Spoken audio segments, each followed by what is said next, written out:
With me now, a journalist who is part of the media delegation traveling with Prime Minister Netanyahu, Alex Traiman. He's the CEO of the Jewish News Syndicate and an award-winning documentary filmmaker and a frequent guest here on the program. Alex, welcome as always. As part of the sweeping global tariff plan, President Trump announcing a 17% tariff, as Tom laid out, on Israeli imports to the U.S. Do you think today's meeting will change that, and what are the expectations?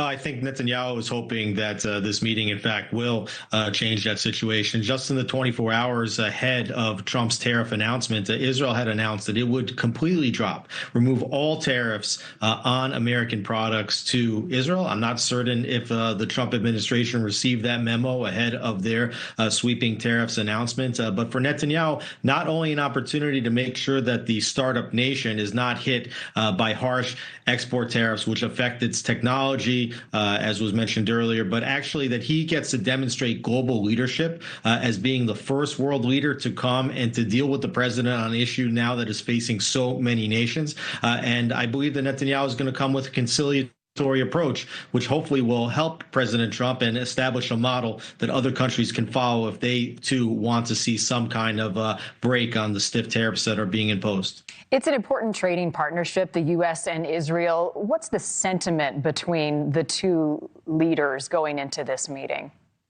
Well, I think that there's a warm friendship. Not only was Netanyahu the first world leader to visit President Trump upon his inauguration in early February, but now he's actually the first leader to visit Trump a second time, even before many world leaders have had the opportunity to meet him first. Obviously, there's a lot of very important and urgent issues to deal with, including the war in Gaza, including potential work towards a military strike against Iran's illicit nuclear facilities.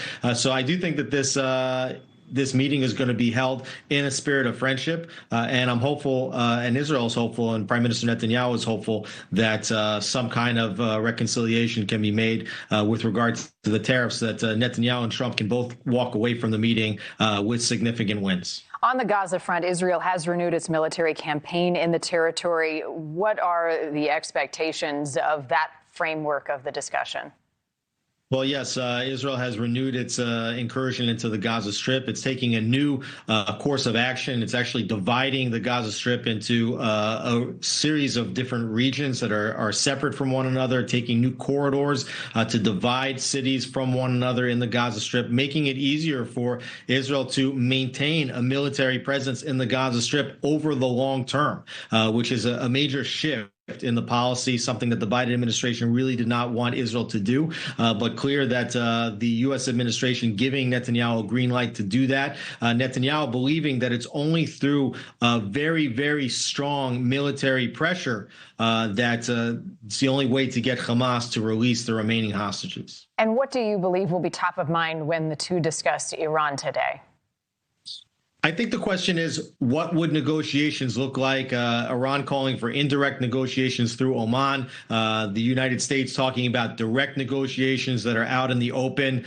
For Israel, seeing how Iran is quickly developing their nuclear weapon program, what is the timetable that might be given towards a negotiation? Will there be a deadline placed on the negotiations, which might make those more effective? Because Iran is certainly going to be trying to delay out whatever kind of negotiations they enter into as long as possible.